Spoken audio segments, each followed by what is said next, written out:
27 ஆச்சு அப்படின்னு நினைக்கிறீங்க. 4-24 20-27 35% தான் வளர்ச்சி. 4-24 ஆகுதுன்னு 600% வளர்ச்சி இல்லை. அதை பண்ணிக்காமீங்க. நான் பேர் சொல்லியே சொல்றேன் ரூபன். தமிழிசை அவர்கள் வந்து கவர்னர் பதவியை ராஜினாமா பண்ணிட்டு கபால்னு இங்க வந்து களத்தில் குதிக்கிறாங்க. கேட்டா மக்களுக்கு சேவை செய்ய வேண்டும் அப்படின்னு. கவர்னரா இருந்து சேவை செய்ய முடியாதா? ஸோ கட்சியில் உங்களுடைய சர்வீஸ் என்ன, டோட்டலாக பொதுவெளியில் சமூகத்தில் உங்களுடைய சர்வீஸ் என்ன, இதெல்லாம் பார்த்து தான் சீட்டு போடும். ஸோ அதில் இளைஞர்கள் அதுக்கு வந்து கொடுக்கறது ஒரு பெட்டர் ஆப்ஷன் அப்படின்னு நான் சொல்லுவேன். அதனால் இளைஞர்களுக்கு முக்கிய பங்கு அது கொடுப்பாங்க அப்படின்னு நினைக்கிறேன். பார், அவன் செஞ்சு முடிப்பான்ற நம்பிக்கை இருக்கிறனால தான் அந்த டாஸ்க்கை நான் அவங்ககிட்ட கொடுத்துருக்கேன். கான்ஃபிடன்ஸை பொறுத்த வரைக்கும் இதர் 100% ஆர் 0%, நத்திங் இன் பிட்வீன் அப்படின்னு.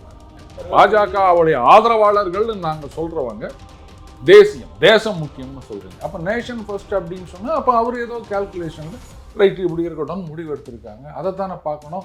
பார்ட்டி எல்லாம் கடைசியில தானே வருது உங்களுக்கு.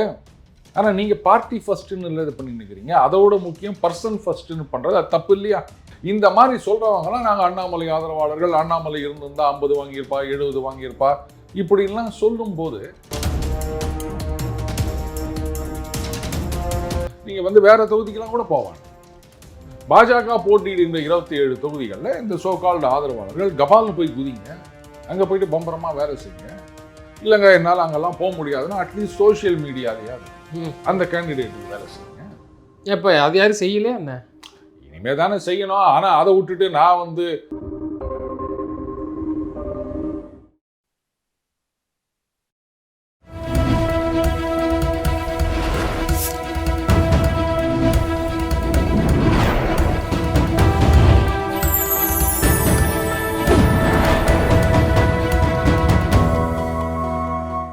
சேனல் 5 தமிழ் நேயர்களுக்கு வணக்கம். இன்றைய நேர்காணலில் நம்மோடு பேச இருப்பது டெய்லி பஞ்ச் அருண் அவர்கள். சார் வணக்கம் சார். வணக்கம் ரூபன் சார். என்டிஏ கூட்டணியில் பாஜகவிற்கு 27 தொகுதிகள் வந்து அதிகாரப்பூர்வ தகவல். பிஜேபி 27 தொகுதியில் போட்டியிடுறது தான் அவங்களுடைய அது போதுமானதா இல்லை சூழ்நிலை கருதி கொடுத்துருக்காங்களா? திரு டிடிவி தினகரனுக்கு அடித்த ஜாக்பாட் அப்படியும் வருது, போட்டுட்ருக்குறாங்க. அவங்களுக்கு அதிக தொகுதி கொடுத்துருக்காங்க. பாமக இதுக்கு முன்னுக்கூட்டி வாங்கின தொகுதி வந்து ரொம்ப கொஞ்சம் கம்மியாக இருக்குது. எப்படி பார்க்குறீங்கன்னு கேட்க மாட்டேன் ரூவன். என்டிஏ அப்படின்றது பாஜக தலைமையிலான ஒரு கூட்டணி. ஆனால் இங்கே அது கிடையாது. அதிமுக தலைமையிலான ஒரு கூட்டணி. இப்போது 27 ஓகேவா? 2-7 கரெக்டாக தான் வந்துருச்சு. அது யாரோ சொல்லுவாங்க இந்த 2-7 கூட்டினா 9 நியூமராலஜி படி அப்படின்னு. ஒருவேளை அதனால இருக்குமோ? இவங்க ஒருவேளை 35-40ன்னு கேட்டு ஐயோ 35னா 3-5-8 அது வேணாம், 4 அதுவும் 8ல் பாதி அதுவும் வேணாம், அதனால் எதுவுமே சரி வராமல் இப்படி 27க்கு ஒத்துட்ருப்பாங்களோ? ஆனால் காங்கிரஸோட ஒரு சீட்டு கம்மி. இதில் ஏதோ ஒரு சிக்னிஃபிகன்ஸ் இருக்கிறதா நான் பார்க்குறேன். சரி, இப்போ இந்த 27 கொடுத்துருக்காங்க. ஆமாம், இது அமமுகவுக்கு 11 அப்படின்றது வந்து தேமுதிகவுக்கு 5 சீட்டு கொடுத்தாங்கல்ல பாராளுமன்றத்தில். அந்த மாதிரி 2021 அவர் வந்து 60 சீட்டு கொடுத்தாரு தேமுதிகவுக்கு. அந்த மாதிரி எடுத்துக்கலாம். இப்போ எப்படி தேமுதிக வந்து திமுக கூட்டணியில் போயிட்டு எங்களுக்கும் 11 கொடுங்க அப்படின்னு கேட்பாங்களா? அது தெரியல, பொறுத்து இருந்து பார்க்கணும். சரி, இப்போ என்ன, இப்போ பாஜகவுக்கு 27 கொடுத்ததுனால பாஜக ஆதரவாளர்கள்லாம் வந்து இனிமேல் எனக்கு பாஜக வானான்னு சொல்ல போறீங்களா? தெரில, எனக்கு அது தெரில. அவங்க நிலைப்பாடு எப்படின்னு தெரில. இதில் என்ன நிலைப்பாடு வேண்டியது எனக்கு புரியல. இப்போது காங்கிரஸில் வந்து அவங்க தகுதிக்கு மீறி 63 சீட்டு கேட்டு வாங்கினாங்க. கட்சியில் ஒன்றும் இல்லாமல் தோற்று போனாங்க. கூடவே திமுகவும் தோற்று போச்சு. அப்போ பாஜக கேட்ட தொகுதி போதுமான தொகுதி தான். அவங்களுக்கு இது போதும். இருங்க உடனே கபால்னு ஜம்ப் ஆகாதீங்க. சொல்கிறத முழுசாக கேளுங்க. காங்கிரஸுக்கு 63 தொகுதி அப்படின்றதெல்லாம் வந்து சான்ஸே கிடையாது. 63 தொகுதி மிரட்டி வாங்குறாங்க. திமுக தொண்டர்களுக்கு அது நல்லா தெரியும். ஆனால் அதுக்காக அவங்க யாருமே வந்து பார்த்தீங்களா காங்கிரஸ் போய் நீங்கள் 63 குத்துப்புட்டீங்க, தலைமையே நீங்கள் இது மாதிரி பணிந்து விட்டீர்களே, காங்கிரஸிடம் நீங்கள் தோற்று விட்டீர்களே, நான் இனிமேல் திமுகவே ஓட்டு போட மாட்டேன் அப்படின்னு ஒரு திமுக காரன் கூட சொல்லலை. நிச்சயமாக நீங்கள் சொன்னதுக்காண்டி சொல்கிறேன். ஆனால் அவங்ககிட்ட திமுக இன்னொரு பெரிய ஒரு புத்திசாலித்தனம் என்னென்னா, இந்த பக்கம் கொடுக்குறதையும் கொடுத்துட்டு அடி வயிறு ஏறியும் வேலை பார்த்து விட்டு போயிடுவாங்க கடைசி நேரத்தில். அதில் திமுகவும் தான் தோற்று போயிடுச்சுன்னு வச்சுக்கா அந்த எலெக்ஷனில். வேலை பார்க்குறது வேலை பார்க்கல அதெல்லாம் வேற விஷயம். ஆனால் ஒன்று புரிஞ்சுக்கணும், திமுகவை பொறுத்த வரைக்கும் அவங்க வந்து வேலை பார்த்து தான் காங்கிரஸை ஜெயிக்க வைக்கிறாங்க. இன்னி வரைக்கும் காங்கிரஸ் மட்டுமே வந்து உங்கள் தொகுதியில் நீங்கள் பார்த்துக்காங்க அப்படின்னு விட்டுருந்தாங்கன்னா, காங்கிரஸ் மட்டும் இல்லை, ஃபார் தட் மேட்டர் கம்யூனிஸ்ட் மட்டும் என்னவா, எப்படி சீட்டை கொடுத்துட்டு நோட்டை கொடுத்தாங்கல்ல. அதனால தான் நான் சொல்கிறேன், அது 2 மட்டும் கொடுத்தா போதுமா? ஓட்டையும் திமுக தான் கொடுக்கணும், வேலை செய்யறதுக்கும் திமுக காரன் தான் அங்கே வரணும். இவங்ககிட்ட யார் இருக்காங்க? திமுக பொறுத்த வரைக்கும் 234 தொகுதியிலையும் திமுக தான். அப்படித்தான் அங்கே இருக்கவங்க எல்லாம் வேலை செய்கிறாங்க. அது ஏன் பாஜகவில் இருக்கவங்க மட்டும் எங்களுக்கு கம்மியாக சீட்டு கொடுத்துட்டீங்க, நான் வந்து இனிமேல் பாஜகவுக்கு ஓட்டு போட மாட்டேன், நோட்டாக்கு போடுவேன், போண்டாக்கு போடுவேன். ஆமாம் சொல்கிறாங்க, குறிப்பாக சொல்கிறாங்க, அண்ணாமலை பேரை யூஸ் பண்ணி சொல்கிறாங்க. அண்ணாமலை இல்லை, அவர் இருந்திருந்தனா அப்படி இருந்திருக்கும் இப்படி இருந்திருக்கும், இதனால தான் அவர் தனிச்சே நின்னாரு, இனிமேல் நான் பாஜக போடாமல் நோட்டாக்கு தான் போடுவேன், அப்படி கமெண்ட்ஸ் நிறையா வருது. பல பேர் வந்து முணங்குறாங்க. நம்ம ஏற்கனவே ஒரு டிஃப்ரென்ஸ் பார்த்துருக்கோம். ஒன்று கட்சிக்காரன், இல்லைன்னா வந்து ஆதரவாளர். கட்சிக்காரங்க அப்படின்னு சொல்லும்போது கட்சி சொல்கிறதுக்கு கட்டுப்பட்டு ஆகணும். அந்த டிஸ்டிங்ஷன் நம்ம ஏற்கனவே சொல்லிட்டோம். இப்போ அண்ணாமலை அவர் தலைவராக இருந்தார். இப்போ என்ன சொல்கிறாரு, நடுவில் கூட கேட்டாங்க, என்னங்க அதிமுகவோட கூட்டணி வேணாம் அப்படின்றது உங்கள் கருத்து அப்படின்னு. பாருங்கள், நான் வந்து ஒரு கட்சி தொண்டனா, கட்சி தலைமை என்ன முடிவு எடுக்குதோ அதுக்கு நான் கட்டுப்படுகின்றேன் அப்படின்றாரு. ஸோ நீங்கள் கட்சி உறுப்பினராக இருந்தால் அப்போ வந்து கட்சி சொல்கிறது, கட்சி தலைமை சொல்வதை கேட்டு தான் திரு அண்ணாமலை அவர்கள் தொடர்ச்சியாக செயல்பட்டு இருக்கிறாரு. இல்லைன்றீங்களா? இல்லை, அன்னைக்கு ஒரு பேச்சு பேசினாங்கல்ல, எடப்பாடியை குறித்து கடுமையாக தாக்கி பேசினது அந்த கட்சி தலைமை. பாருங்க, இது பாருங்க, நீங்க பேசுற ஒவ்வொன்றுத்துக்கும் கட்சி தலைமை கிட்ட மேலிடத்துல பர்மிஷன் வாங்கிட்டு பேசணும்னா அது எவ்வளவு பைத்தியக்காரத்தனம். இல்லை, இப்போ இந்த நிலைப்பாட்டை நீங்க சொன்னதுனால நான் கேட்குறேன். கட்சி தலைமை இந்த மாதிரி கூட்டணின்னு முடிவு எடுத்திருக்காங்க. கூட்டணி இந்த மாதிரி விஷயங்கள்ல வேணா கட்சி தலைமை முடிவெடுக்கலாமே தவிர, தினிக்கும் நீ என்ன பேசணும், பிரஸ் கான்ஃபரன்ஸ்ல என்ன பதில் சொல்லணும், இதெல்லாம் கட்சி தலைமை கேட்டுதான் சொல்லுவாங்களா? ஃபார் தட் மேட்டர் மாநில கட்சின்னு கூட வச்சுக்காங்க. இல்லை, நீங்க சொன்னீங்களா, அதனால கேட்குறேன். கட்சி அதுதாங்க, கூட்டணியில தாங்க தலைமை முடிவெடுக்கும். டெய்லி நான் என்ன பேசணும் ஏது பேசணுன்றதுக்கெல்லாம் தலைமை வந்து துண்டு சீட்ல எழுதி கொடுத்துருப்பாங்களா, இல்லை A4 சீட்ல எழுதி கொடுத்துருப்பாங்களா? பேசுறதுக்கெல்லாம் வந்து கட்சி தலைமையான்னு கேட்டுக்கிறீங்க நீங்க. ஏன் அப்படி பார்க்க போனா இன்னைக்கு கூட்டணியில் இருக்கவங்க எல்லாம் வந்து வெளில இருக்கும்போது என்னென்ன பேசுனாங்கன்னு நமக்கு தெரியாதா? சரி, இப்போ இந்த தேமுதிகவை சொல்றேன், புரியுது, அது எல்லாம் பார்க்குறவங்களுக்கு தெரியுது. இப்போ இந்த நம்ம 27க்கு வரும். சரி, இப்போ இந்த நீங்க கட்சிக்காரங்க அப்படின்னு சொன்னா கட்சி தலைமையோட முடிவுக்கு கட்டுப்பட்டாக வேண்டும், கேள்வி கேட்கக்கூடாது. இல்லைங்க, நான் கட்சிக்காரன்லாம் கிடையாதுங்க, நான் வந்து ஒரு ஆதரவாளர், இதோ இன்னாருக்காக வந்தேன் அன்னாருக்காக வந்தேன் அப்படின்னு சொன்னீங்கன்னா அப்ப கட்சி என்ன முடிவு எடுக்கணுன்றத பத்தி நீ பேசாத, உனக்கு ரைட்டு கிடையாது. இப்போ இந்த வாரிசு அரசியல் பற்றி பேசும்போது நான் எத்தனையோ தடவை, நிறைய பேர் வந்து வாரிசு அரசியல் தப்புன்னு சொல்லுவாங்க. நான் அதுக்கு ஒரே ஒரு வார்த்தை தான் சொல்வேன், சரிங்க அவர் புள்ள இப்படி வராங்க அப்படின்னு சொன்னால் இது வந்து என்னங்க அவங்களுக்கே பதவி கொடுக்குறீங்க, அப்போ புதுசாக வரவங்க அவங்களுக்குலாம் ஒன்றுமே கிடையாது அப்படின்னு கேட்க வேண்டியது அந்த கட்சியில் இருக்கவங்க. அவங்க கேட்பாங்களா? அண்ணன் துரைமுருகனே என்ன சொல்றாரு, உதயநிதி அவர்கள் முதலமைச்சர் ஆகும்போது அந்த கேபினெட்லேயும் நான் இருக்கணும் அப்படின்னு இப்போவே வந்து ஒரு அப்ளிகேஷனை போட்டு வச்சுட்டாரு. ஸோ நீங்கள் வந்து குடும்ப அரசியல்னு சொல்லுங்கள். இப்போ பாஜக அப்படி தான் சொல்லியிருக்காங்க, அந்த குடும்பத்துடன் நோட்டை கொள்ளை அடிக்கின்றனர் அப்படின்னு சொல்லிட்டு அங்கே போய் ஒட்டிக்கினார் அவரு. அது விட்டுருங்க, அவரை பற்றி பேச வேண்டாம். அப்போது ஏன் வந்து இவருக்கு பதவி கொடுக்குறீங்க, இவருக்கு அரசியல் அனுபவம் என்ன, திடீர்னு வந்த உடனே அவர் வந்து டெப்டி சிஎம் ஆக்குறீங்க அப்படின்னு கேட்க வேண்டியதெல்லாம் கட்சியில் இருக்கவங்க. எங்களெல்லாம் ஓவர்லுக் பண்ணிட்டு போகிறீங்களே, உங்கள் கம்பெனியில் வந்து ஒரு ஜூனியரை ஓவர்லுக் பண்ணி ப்ரமோஷன் கொடுக்குறாங்கன்னு சொன்னால் அங்கே அந்த கம்பெனியில் இருக்கவங்க தான் கேட்கணுமே தவிர வெளில இருக்கவன் உடனே எப்படி சொல்லலாம், அந்த கம்பெனிக்கு போகாதீங்க, அங்கே போனீங்கன்னா உங்களுக்கு ப்ரமோஷனே கிடைக்காது, ஆஃபீஸர் பிள்ளைங்க ஜிஎம் பிள்ளைங்க தான் அப்படி ஒன்றா சொல்லாமே தவிர அது தப்புன்னு நாம் எப்படி சொல்ல முடியும்? ஓவர்லுக் பண்ணி யாரை போட்டாங்களோ அவன் தான் சொல்லணும், கரெக்டா? ஸோ அந்த மாதிரி நீங்கள் ஒரு ஆதரவாளர் அப்படின்னு சொல்லிட்டீங்கன்னா அத்தோடு நிறுத்திக்காங்க. நீங்கள் வந்து கட்சி என்ன முடிவு எடுக்கணும், யாரோட கூட்டணி போகணும், எவ்வளோ சீட்டு வாங்கணும் அப்படின்னு சொல்கிறதுக்கெல்லாம் உங்களுக்கு வந்து ரைட்டு கிடையாது. ஏன்னா நீங்க வந்து நியூட்ரல் பர்சன் சொல்லிக்கிறீங்க. இந்த நேரத்தில் இன்னாருக்காக வந்தேன், அண்ணாமலைக்காக வந்தேன், மோடிக்காக வந்தேன், யோகிக்காக வந்தேன் அப்படின்னு சொல்றீங்க. ரைட்டு, ஒருத்தரை பிடிச்சிருக்குதா, ரைட்டு சப்போர்ட் பண்ணுறீங்க, பிடிக்கலையா சப்போர்ட் பண்ணாமல் போங்க.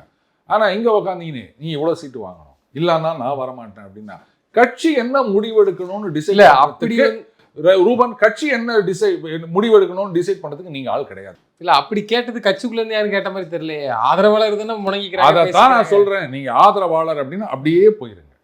இந்த ஆதரவாளர்கள் வந்து இன்னைக்கு இவருக்கு ஆதரவாக இருப்பாங்க, நாளைக்கு அவருக்கு எதிர்பார்ப்பாங்க அப்படின்னா ரைட் அப்படியே எடுத்துகிட்டு போங்க. எங்களால் தான் பாஜக வளருது அப்படின்லாம் சொல்லாதீங்க. உங்கள் கருத்து ரைட், இது பிடிக்கலையா ரைட் போயிருங்க. ஆனால் இவ்வளோ நாள் வந்து பாஜக தேசியம் அப்படின்லாம் குரல் கொடுத்துட்டு இன்னைக்கு ரைட் ஏதோ குறைஞ்ச சீட்டு வாங்கியிருக்காங்க. இது வந்து காங்கிரஸ் 28 வாங்கினதும் அது அந்த எக்ஸ்ட்ரீமு, பாஜக 27 வாங்கினது இந்த எக்ஸ்ட்ரீம். நான் இல்லைன்னா சொல்லலை. ஆனால் கட்சின்னு வந்தாச்சுன்னா ஓகே, நீங்க என்ன சொல்றீங்க, தேசியம் அதானே பேசுறீங்க. பாஜகவுடைய ஆதரவாளர்கள் நாங்க சொல்றவங்க தேசியம், தேசம் முக்கியம்னு சொல்றீங்க. அப்ப நேஷன் ஃபர்ஸ்ட் அப்படின்னு சொன்னா அப்ப அவர் ஏதோ கால்குலேஷன்ல ரைட் இப்படி இருக்கட்டும் முடிவு எடுத்திருக்காங்க. அதை தானே பார்க்கணும். பார்ட்டி எல்லாம் கடைசியில தானே வருது உங்களுக்கு. ஆனா நீங்க பார்ட்டி ஃபர்ஸ்ட்னு இல்லை இது பண்ணி நிற்கிறீங்க. அதோட முக்கியம் பர்சன் ஃபர்ஸ்ட்னு பண்றது, அது தப்பு இல்லையா?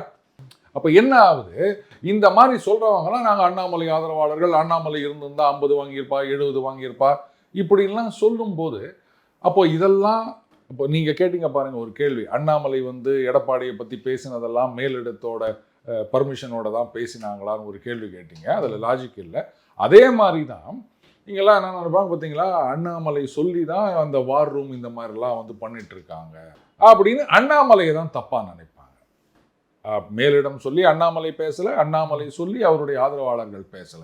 எந்த விதமான சம்பந்தமும் ஆதரவாளருடைய தனிப்பட்ட கருத்து தான் இது. இப்படி இருந்தா நல்லா இருக்கும். நீங்க தனிப்பட்ட கருத்து ரைட். இப்ப நாம சொல்றோம், நீங்க பேசுறீங்க, அதெல்லாம் நாம வந்து நம்ம கருத்தை சொல்லிட்டு போறோம். ஆனா எப்ப நீங்க ஒரு கட்சியுடைய ஆதரவாளர்கள் அனுதாபின்னு சொல்லிட்டீங்களோ அப்ப இந்த மாதிரி பொது வெளியில தோச்சு காய போடுறதுன்றது சரியா? நாடு முக்கியம்னு சொன்னா உங்களுக்கு பிடிக்கல. பொது வெளியில யார் அப்படி போட்டா சார்? சோசியல் மீடியால நம்ம பாக்குறோம். யாருன்னு சொல்லலாம், மொத்தத்துல சொல்றேன். சரி சரி சரி. நிறைய பேர் பாஜக ஆதரவாளர்கள் புலம்பிட்டு இருக்கிறத என்னால பார்க்க முடியுது. சரி, என்ன பண்ண முடியும்? இது வந்து வெயிட் ஃபார் another day, அவ்வளவுதான். ஒன்னும் குடிமொழிக்கு போயிடல. இப்ப என்ன பண்ணுங்க, சரி போன தடவை 4 பேர் போனாங்க, அப்ப இந்த 27 கொடுத்துருக்காங்கன்னா 24 பேர் போறதுக்கு என்ன பண்றது, அதை யோசிங்க. இந்த தடவை நீங்க 24 சீட்டு ஜெயிச்சு காமிச்சிட்டீங்கன்னா அதுக்கப்புறம் பார்லிமெண்ட் எலெக்ஷனா உங்களை வந்து விட்டுட முடியுமா? இல்ல 31ல உங்களுக்கு கம்மியா சீட்டு கொடுத்துட முடியுமா? முதல்ல 27 24 ஜெயிச்சு காமிங்க, முடிஞ்சா 27 கூட ஜெயிச்சு காமிங்க. அதே மாதிரி அமமுக ஒரு 11 ஜெயிச்சு காமிங்க, 38. இப்படி ஒரு கன்சிடரபிள் ஃபோர்ஸ் ஆயிடுச்சு இல்லை? ஏன்னா என்ன சொல்றாங்கன்னா, இப்போ திரு அண்ணாமலை அவர்கள் தலைமையில் வந்து நாடாளுமன்ற தேர்தலில் சந்திக்கும் போது வந்து இந்த கூட்டணியோட 18% வாக்கு ப்ளஸ் பாஜக மட்டும் ஒரு 10-11% வாக்கு, இதுக்கு தகுந்த சீட்டு கூட இது இல்லைன்னு சொல்லி அவர் அந்த ஆதங்கம். கரெக்டு தாங்க, நான் தான் சொல்லிட்டேன்ல, காங்கிரஸ் அந்த எக்ஸ்ட்ரீம் ரொம்ப அதிக அளவில் கொடுத்துருக்காங்க, பாஜக இந்த எக்ஸ்ட்ரீம் கம்மியாக கொடுத்துருக்காங்க. நான் அது இல்லைன்னு சொல்ல, நம்மளே வந்து ஒரு 40 அப்படின்னு சொல்லியிருந்தோம். சரி ரைட்டு, அது கட்சி ஒத்துக்குனாங்க. இப்போ நீங்களும் நானும் போயிட்டு என்ன 27 கைது போட்டு வந்துருக்கீங்க, செல்லாது முதல்ல இருந்து பேசு நம்ம சொல்லுவோம். நமக்கு என்ன வந்தது? இது போதுமா போதாதா, இது வந்து கம்மியா அதிகமா இவ்வளவுதான் நம்ம சொல்ல முடியும். மற்றபடி நான் சொல்றேன் நீ அதெல்லாம் மாத்துன்னு சொல்றது நமக்கு எந்த ரைட்டும் கிடையாது. அந்த மாதிரி தான் இந்த ஆதரவாளர்கள் கட்சியில இல்லைன்னு சொல்லிக்கிற ஆதரவாளர்களுக்கு நான் சொல்றேன். ரைட், உங்களுக்கு இஷ்டம் இல்லையா, அதோட கம்முன்னு சைலண்டா போயிருங்க. எதுக்கு வந்து மண்ணை வாரி தூத்தி நிற்கிறீங்க? அப்போ இப்போ தேசியம்னு சொன்னதெல்லாம் பொய்யா கோபால்னு சந்தேகம் வருது இல்லை? நேஷன் ஃபர்ஸ்ட் அப்படின்னு இவ்வளோ நாள் குரல் கொடுத்து போட்டு இன்னைக்கு சீட்டு கம்மியாக கொடுத்தாங்க அப்படின்னு சொன்ன உடனே அப்படியே இந்த பாஜகன்ற குழந்தைய வானான்னு தூக்கி போடுறீங்கன்னு சொன்னா எவ்வளோ பெரிய ஐயக்கத்தனாங்கிறீங்க? அதை நான் சொல்லலை. நான் சொல்லலை, இதையும் நான் சொல்லலை, நீங்கள் சொல்றீங்களான்னு நான் கேட்குறேன். நான் அப்படிலாம் சொல்லலை. அப்போ அதெல்லாம் கிடையாது, தப்பு இல்லையான்னு கேட்குறேன் நான். இல்லை இப்போ 27 சீட்டுங்கிறது வந்து பாஜகவுக்கும் நீங்கள் சொல்லிட்டீங்க, தலைமை என்ன முடிவு பண்ணியிருக்கோம் நம்ம அதுபடி தான் இருந்துக்கணும், அதுக்கிட்ட எலெக்ஷன் முடிஞ்சு வரட்டும் அடுத்து பார்த்துக்கலாம் அப்படிங்கிறீங்க. 27 தொகுதியில் முதல்ல ஜெயிச்சு காமிறீங்கன்னு ஒரு ஸ்டேட்மெண்ட் நீங்கள் வைக்கிறீங்க. 27 முதல்ல ஜெயிச்சு காமிங்க, அதுக்கப்புறம் நீங்கள் தானே பார்லிமெண்ட்டுக்கு நீங்கள் சொல்ல வரப்போகுது அப்படின்னு. இதையே நம்ம சவாலாக சொல்லணும். ஏன்னா இப்போ இருக்கக்கூடிய தலைமை நம்பிக்கை இல்லையான்னு கேட்குறேன். அப்படி சொல்லலைங்க. அதாவது எதையுமே பாசிட்டிவாக பாரு, மாற்றி யோசின்னு சொல்லுவேன் நான். 27 தான் கிடைச்சிது அப்படின்னு புலம்புறதுக்கு பதிலாக போன தடவை 4 பேர் போனாங்க, இந்த தடவை 24 பேர் போனாங்க, 6 மடங்கு அதிகம் அப்படின்னு நீங்கள் வந்து வேற தொகுதிக்கெல்லாம் கூட போவாங்க. பாஜக போட்டியிடுகின்ற 27 தொகுதிகளில் இந்த சோகால்டு ஆதரவாளர்கள் கபால்னு போய் குதிங்க, அங்கே போயிட்டு பம்பரமாக வேலை செய்யுங்க. இல்லைங்க என்னால் அங்கெல்லாம் போக முடியாதுன்னா அட்லீஸ்ட் சோஷியல் மீடியாலேயாவது அந்த கேண்டிடேட்டுக்கு வேலை செய்யுங்க. இப்போ அது யாரும் செய்யலையா என்ன? இனிமேல் தானே செய்யணும். ஆனால் அதை விட்டுட்டு நான் வந்து அதாவது போனால் ராஜாவோட தான் போவேன், இல்லாட்டா கழுது மேலே போவேன் அப்படின்னு எங்கள் ஊரில் ஒரு பழமொழி சொல்லுவாங்க. அந்த மாதிரி 70 சீட் 80 சீட் அப்படி இல்லைன்னா நான் வந்து பாஜகவுக்கு ஓட்டு போட மாட்டேன் அப்படின்னா போராட்டா போங்க. ஆனால் அதை வந்து திருப்பி பாஜக இப்படி ஆயிடுச்சு அப்படி ஆயிடுச்சு அப்படின்றது அதெல்லாம் வந்து சரியில்லை. அவ்வளோதான் நான் சொல்வேன். ஏன்னா நீங்கள் கட்சிக்காரர் கிடையாது. கட்சியில் இருக்கவங்க சொல்லப்போனா கட்சியில இருக்கவங்க வந்து இதெல்லாம் நீ ஏன்பா வெளில சொல்ற? அப்படி நினைக்கிறவங்க யாரு சார் அப்போ? யாருன்னு இல்லப்பா, ஒரு சாதாரண குடிமகன்லேருந்து யார் ஒன்றா இருக்கலாம், பர்டிகுலராக நான் சொல்லலை. நிறைய பேர் என்னுடைய நண்பர்களே பார்த்தீங்கன்னா ஒரு சிலர் பாஜக ஆதரவாளர்களாக இருக்காங்க. அவங்களாம் சொல்லுவாங்க இது மாதிரி ஆயிடுச்சுங்க, இப்படி ஆயிடுச்சுங்க, அப்படி ஆயிடுச்சுங்க, எடப்பாடி முதுகில் குத்திட்டாருங்க. ஏன் இப்படியே எடுத்துக்கிட்டு போறீங்க நீங்க? 20-27 ஆச்சு அப்படின்னு நினைக்கிறீங்க. 4-24 இப்போ 20-27 35% தான் வளர்ச்சி. 4-24 ஆகுதுன்னா 600% வளர்ச்சி இல்லை. அதை பண்ணிக்காமீங்க. இல்லைங்க நான் வந்து இப்படி கீபோர்டில் மட்டும்தான் போடுங்க, கீபோர்டில் மட்டும் தட்டிக்கின்னு நீங்கள் சொல்கிறத கட்சி கேட்கணும்னு நினச்சா என்ன பண்ண முடியும்? நிச்சயமா. இப்போ 27-24 தொகுதி எம்எல்ஏ உள்ளே இருக்கீங்க, இது 24 ஆகி காமிங்கன்னு சொல்கிறீங்க. இது 27க்குமே வந்து நட்சத்திர வேட்பாளர்களாக போடுறாங்க, தமிழிசை போட்டி போடுறாங்க. 27 நட்சத்திரங்கள் இருக்குதா? இப்போதான் வரும்போது யாரோ சொன்னார், அதனால கூட அப்படி ஏதோ கொடுத்துருக்காங்களோ தெரியல. இல்லை, புதுமுகங்களுக்கு வந்து அசம்பிளி எலெக்ஷனுக்கு வந்து வாய்ப்பு கொடுக்கணும். பாஜகவுக்காண்டி உழைத்தவர்களுக்கு இன்னும் அது கேண்டிடேட் இன்னார்னு நிரூபிக்கப்படலை. அப்படி ஒரு பேச்சு எழும்பொழுது இந்த பக்கம் வந்து அந்த 27க்கும் போட்டி வந்து மீண்டும் நயினார், வானதி சீனிவாசன் போன்றவர்களே வந்து அந்த முக்கியமான தலைகள் மட்டுமே. அப்போ கட்சிக்காண்டி உழைத்தவர்களுக்கு, ஏன்னா பார்லிமெண்ட்டுக்கு இவங்கெல்லாம் நின்னாங்க. ஸோ அதை ரெண்டையுமே இவங்களே அனுபவிச்சுட்டு போகிறாங்கன்னா அப்போ இந்த கட்சிக்காண்டி உழைச்சவங்க எல்லாம் வந்து கிடைக்க மாட்டேங்குது அப்படிங்கிற ஒரு ஆதங்கமும் இப்போ கசிய தொடங்கியிருக்கு. நான் பேர் சொல்லியே சொல்கிறேன் ரூபன், எஸ்டி சூர்யா அவர்கள். அவர் வந்து இந்த பக்கத்தில் நிறைய வந்து பணி செய்து வருகின்றார். கடந்த முறை தென் சென்னை அந்த பாராளுமன்ற தொகுதி கிடைக்கும்னு எதிர்பார்த்தார், நம்ம கூட பேசியிருக்கோம். தமிழிசை அவர்கள் வந்து கவர்னர் பதவியை ராஜினாமா பண்ணிட்டு கபால்னு இங்கே வந்து களத்தில் குதிக்கிறாங்க. கேட்டால் மக்களுக்கு சேவை செய்ய வேண்டும் அப்படின்னு. கவர்னராக இருந்து சேவை செய்ய முடியாதா? சொல்லப்போனால் புதுச்சேரியில், தெலுங்கானாவாவது விடுங்க, அங்கே வந்து அந்த துணைநிலை ஆளுநராக லெப்டினன்ட் கவர்னர் அவருக்கு தான் வந்து அதிகாரம் அதிகம். அப்படி வச்சு அங்கே செய்ய முடியாத சேவையாக நீங்கள் வந்து எம்பிஐ செய்ய போகிறீங்க. நாம் அப்போயே சொல்லியிருந்தோம், ஏங்க ஒரு இளைஞர் வந்து இவ்வளோ தூரம் கஷ்டப்பட்டு வேலையெல்லாம் பார்த்துட்டு வர்றாரு, அப்புறம் கடைசியில் எல்லாரும் வெக்ஸ் ஆகிட மாட்டாங்களா அப்படின்னு. கடைசியில் அதே மாதிரி ஆச்சு. இந்த தடவையும் ரைட்டு சீனியர்கள் அப்படின்னும் போது ஒரு சில சீனியர்கள் இருக்க தான் செய்யணும். அதுக்காக வந்து ஒரேடியாக அவங்க கட்சியில் ஏதோ ஒரு வயசு வச்சு 75 அதுக்கு மேலே தான் அவங்க வேணான்னு சொல்லுவாங்க. ஸோ நீங்கள் அது வச்சுட்டு போங்க. ஆனால் ஒவ்வொரு பகுதியிலையும் வேலை செய்கிற இளைஞர்கள்னு இருக்க ஒரு மிக்ஸ்டு பேக்காக இருக்கணும். எல்லாமே வந்து நான் இளைஞர்களுக்கு தான் கொடுப்பேன் அப்படின்னு சொன்னால் அப்போ எல்லாம் யோசிப்பாங்க, நான் வந்து இத்தனை வருஷமாக கட்சிக்கு வேலை செஞ்சுருக்கேன், எனக்கு 50 வயசு ஆயிடுச்சுன்னு என்ன கைட்டி விட்டுறீங்களா அப்படின்னு. ஸோ கட்சியில் உங்களுடைய சர்வீஸ் என்ன, டோட்டலாக பொதுவெளியில் சமூகத்தில் உங்களுடைய சர்வீஸ் என்ன, இதெல்லாம் பார்த்து தான் சீட்டு கொடுக்கணும். ஸோ அதில் இளைஞர்கள் அதுக்கு வந்து கொடுக்கறது ஒரு பெட்டர் ஆப்ஷன் அப்படின்னு நான் சொல்வேன். ஏன்னா அவங்கள பொறுத்த வரைக்கும் சரி இந்த எலெக்ஷன் எல்லாம் அடுத்த எலெக்ஷன் அப்படின்னு அவங்களால காத்திருக்க முடியும். இளைஞர்களா? இப்போ ரூபன் உனக்கே 70 வயசு ஆயிடுச்சுன்னு வச்சுக்கேன், ஆயிடுச்சேன், 70 வயசுல நான் சீட்டு கொடுக்குறேன், நீங்கள் தோற்று போயிடுறீங்க, அடுத்த வருஷம் அடுத்த எலெக்ஷனில் பார்த்துக்கலாம், 75 ஆயிடுதுல்ல. அதே 30 வயசுல ஒரு சீட்டு கொடுக்குறேன்னா என்னப்பா எல்லாம் 80 வயசு வரைக்கும் அரசியலில் இருக்காங்க, நாம ஜெயிக்க முடியாதா அப்படின்ற ஒரு நம்பிக்கை இருக்கும்ல. அதனால இளைஞர்களுக்கு முக்கிய பங்கு அது கொடுப்பாங்க அப்படின்னு நினைக்கிறேன். ஏன்னா அப்போதானங்க எல்லாரும் வந்து வேலை செய்ய வருவாங்க. வெறும் வயசானவங்களே நீங்கள் வச்சுன்னு கட்சியை நடத்திருந்தீங்கன்னா யார் போஸ்டர் விட்டுவாங்க, யார் வந்து மேடம் மேலே ஏறுறதுக்கே முடியாது வயசு ஆயிடுச்சுன்னா. உடல் குறைலாம் கிண்டல் பண்ணலாம் நினைக்காதீங்க, மொத்தத்தில் சொல்கிறேன் நான் பொதுவாக. இந்த 27க்குள்ளே, ஏன்னா திரு அண்ணாமலை அவர்கள் வந்து ஒரு குறுகிய வட்டத்துக்குள்ளே வந்து நிப்பாட்டுன்னு சொல்லி தான் அவர் வந்து என்ன சொன்னால், என் தந்தையார் உடல்நிலை சரியில்லை, இது என்ன நீங்கள் இப்படி புதுசாக லிஸ்ட்டு போட்டிருக்கீங்கன்னு வந்தாங்க. நாளைக்கு இந்த தொகுதியை இப்போ 27 வந்துட்டு இதையும் கூட பல பேர் கம்மணும், உங்களுக்கு என்னையா அவங்க பாட்டில் பிரிச்சுட்டு போகிறாங்கன்னு. ஆனால் நம்ம தொடர்ச்சியாக பார்க்குறோம், பேசுனா அடுத்த நாள் வில்லங்கத்தில் அந்த நிற்கிது. அது நேச்சராக நடக்குதா என்னன்னு தெரியல. இதுக்கும் நாளைக்கு இன்னார் கேண்டிடேட் போட்டிங்க, இன்னார் போட்டிங்க, நாங்கள் சொன்னது சரியில்லை, அப்போ உனக்கு வேலை செய்ய முடியாது, எனக்கு வேலை செய்ய முடியாது. மேபி அது வரதுக்கு வாய்ப்பு இல்லை. பட் ஆனால் உள்ளுக்குள்ளே அந்த குமுறல் வந்து இருக்க தானே செய்யும். நீங்கள் சொன்ன மாதிரி இளைஞர்களுக்கு வாய்ப்பு கொடுக்கணுங்கிறீங்க, கொடுத்தா நல்லா இருக்காத முடிவு பண்ணுவாங்களா என்னன்னு தெரியலங்கிறது. இல்லைங்க, அதுக்காக அதுதான் நான் சொன்னேன், மிக்ஸ்டு பேக்காக இருக்கணும்னு. எல்லாத்தையுமே இளைஞர்களுக்கு கொடுத்துட முடியாது. ஏன்னு கேட்டிங்கன்னா இத்தனை வருஷமாக கட்சிக்கு வேலை செஞ்சவங்க. ஏன்னா எதுக்கு நிச்சயமா எதுக்கு கேட்குறேன்னா, திரு நயினாரே இன்னைக்கு தொகுதி மாறுறாரு. இப்படி ஒரு கேள்வி இருக்குல்ல சார் அந்த இடத்துல. இப்போ திரும்ப ரூபன், அதாவது கட்சியினுடைய தலைவரே வந்து போட்டியிடலை அப்படின்னு போட்டியிடக்கூடாதுன்னு சொல்லலை. அதுதான் நான் சொல்கிறேன். அதனால போன தடவை அந்த தொகுதி இந்த தடவை அது ஏன் மாறுறாங்க? பெரிய இல்ல, அது விஷயம். ஏன் மாறுறாங்க? ஏங்க மத்த கட்சி தலைவர்கள்லாம் மாறினதே கிடையாதா? மத்த கட்சிக்கு மாற்றாதான் நம்ம வந்திருக்கோம் சொல்றோம். சரி அதை விடுங்க. ஏங்க மாற்றுன்றது எதுல எதை வந்து நீங்க லிங்க் பண்றீங்க? சார் கரெக்ட் சார், நான் அதுக்கு சொல்ல வரல. திருநெல்வேலி சொந்த தொகுதி, அவரே மாறுறாருன்னா அது என்ன காரணம் எனக்கு தெரியல. ஓகே மாறுறாங்க. இப்படி சூழல் இருக்கும்போது இப்போ அந்தந்த தொகுதிக்கு பாஜக ஒரு சீட் கொடுத்துருப்பாங்களா, எங்களுக்கு இந்த தொகுதி கொடுங்க, அதுக்குள்ளே அவ்வளவு சிக்கல் இருக்கு. இப்ப அங்க இருக்கவர் இங்க வராரு, இப்ப திரும்பவும் நாங்க தான் போட்டிடுவோம் அப்படிங்கும்போது அடுத்தடுத்து இருக்கிறவங்க அந்த தொகுதிகளை வேலை பார்த்தவங்களுக்கு ஒரு இப்போ அண்ணன் பொன்முடி இருக்காருல்ல, நிப்பாட்டாரு, நாமினேஷன் தாக்கல் பண்ணல, டீசெண்டா விளையாட்டாரு. இதே மாதிரியே பாத்தீங்கன்னா திமுகலையும் சரி அதிமுகலையும் சரி நிறைய பேர் வந்து தொகுதி மாறி போட்டிக்கிட்டது அப்படின்றது நிறையவே இருக்குங்க. இன்னைக்கு ஒன்றும் புதுசு கிடையாது, சரிங்களா? அதனால இவர் இங்க வந்து போட்டிக்கிறாரு அப்படின்னு சொன்னா அப்ப நீ அங்க போய் போட்டி போடு. மொத்தமே 27 தான் குத்துக்கிறாங்க. அதனால இது ஒன்றும் ஒரு பெரிய இஷ்யூவே கிடையாது. மற்றபடி இவருக்கு சீட்டு கொடுக்கல அவருக்கு சீட்டு கொடுக்கல அப்படின்னா மறுபடியும் நான் இதுதான் சொல்வேன். இந்த அதிமுக திமுக இந்த ரெபல் கேண்டிடேட்ஸ் அப்படின்றது இந்தியா முழுக்க இருக்குது, காங்கிரஸ்லையும் இருக்குது, எல்லாத்துலேயும் இருக்குங்க. பட் அதுக்காகவே வந்து நீங்கள் இவருக்கு சீட்டு கொடுக்கலாம் நான் கட்சியை விட்டு போயிடுவேன் அப்படின்னு சொன்னால் அப்புறம் என்னங்க இருக்குது? இப்போ முழுங்க நான் கட்சியை விட்டு போயிடுவேன்னா அப்புறம் நீங்கள் எதுக்கு தான் கட்சியில் சொல்லி எதுக்கு அரசியல் சொல்லிக்கிட்டே தான் இருக்காங்க, ஆனால் யாரும் போக முடியாங்களோ? அது கரெக்டு.